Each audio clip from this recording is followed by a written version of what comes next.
ఉంది. మేము సత్యయుగం నుంచి ఇప్పటి వరకు పునర్జన్మలు తీసుకున్నాము. 84 జన్మల యొక్క చక్రాన్ని పూర్తి చేశాము. ఈ పూర్తి వృక్షం యొక్క జ్ఞానము ఇప్పుడు లభించింది.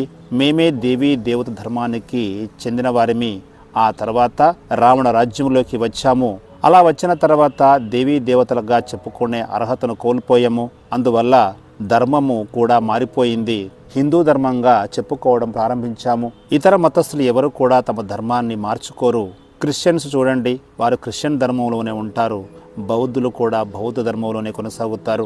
బుద్ధుడు ఫలానా సమయంలో దానిని స్థాపన చేశారు అని అందరూ తెలుసుకుంటారు. కానీ హిందువులకు తమ ధర్మం గురించి ఏమీ తెలియదు. మా హిందూ ధర్మము ఎప్పుడు మొదలైంది, ఎవరు దానిని స్థాపన చేశారు అనే దాని గురించి ఎవరికి తెలియదు. లక్షల సంవత్సరాలుగా కొనసాగుతోంది అని మాత్రమే చెబుతారు. ఇప్పుడు మీకు జ్ఞాపకము కలిగింది. సూర్యవంశీయులు, చంద్రవంశీయులు 2500 సంవత్సరాల పాటు రాజ్యాన్ని నిర్వహించారు. ఆ తర్వాత వైశ్య, శూద్ర వంశీయులుగా మారాము. ఇప్పుడు మీకు గుర్తుకు వచ్చిందా? ఇవన్నీ కూడా కొత్త విషయాలు. ఈ పూర్తి సృష్టి చక్రం యొక్క జ్ఞానము మీరు తెలుసుకున్నారు. దీనినే జ్ఞానము, విజ్ఞానంగా చెప్పవచ్చు. ఇలాంటి పేర్లు బయట పెట్టుకోవచ్చు, కానీ దాని యొక్క అర్థాన్ని తండ్రి మాత్రమే తెలియచేస్తున్నారు. జ్ఞానము, యోగము దీని గురించి కానీ, రచయిత రచన యొక్క ఆది, మధ్య, అంతిమాల గురించి కానీ ఎవరికి తెలియదు. ఇప్పుడు మీరు తెలుసుకుంటున్నారు. మాకు కూడా ఇంతకు ముందు తెలిసేది కాదు. నాస్తికులుగా ఉండేవారిమి. ఇప్పుడు మాకు జ్ఞాపకం వస్తుంది.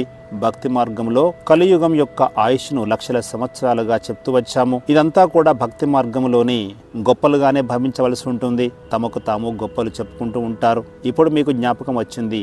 సత్యయుగంలో జ్ఞానం యొక్క ఆవశ్యకత ఉండదు. ఇక్కడ టీచర్ ద్వారా చదివి రాజ్య భాగ్యాన్ని, ఉన్నతమైన పదవిని పొందుతారు. అంతే.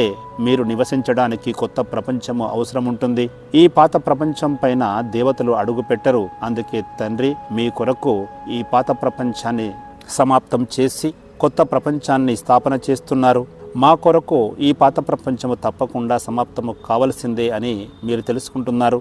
కల్పాంతరాలుగా మనము ఇలాగే మన పాత్రను పోషిస్తూ వస్తున్నాము. తండ్రి అడుగుతున్నారు, ఇంతకు ముందు మీరు నన్ను ఎప్పుడు కలిశారు? మనం ఏమైనా సమాధానం చెబుతాము? బాబా, మేము కల్పము క్రితము కలిశాము, మీ నుంచి రాజ్య భాగ్యాన్ని తీసుకున్నాము అని చెబుతారు. కల్పము కిందట కూడా మీరు అనంతమైన సుఖాన్ని, రాజ్య భాగ్యాన్ని తీసుకున్నారు. ఇప్పుడు మీకు జ్ఞాపకం వస్తుందా అని అడుగుతున్నారు. మననం చేసుకోవాలి. ఆత్మ ఇప్పుడు అన్ని విషయాలను తెలుసుకుంటోంది. మేము మొదట్లో సతోప్రధానంగా ఉండేవారిమి. ప్రతి ఆత్మ కూడా తనకు లభించిన పాత్రను అభినయిస్తూ ఉంటుంది. ఆత్మ బిందు స్వరూపంగా చిన్నగా ఉంటుంది. దానికి వినాశనం లేదు. అందులోనే ఇంత పెద్ద పాత్ర ఇమిడి ఉంది.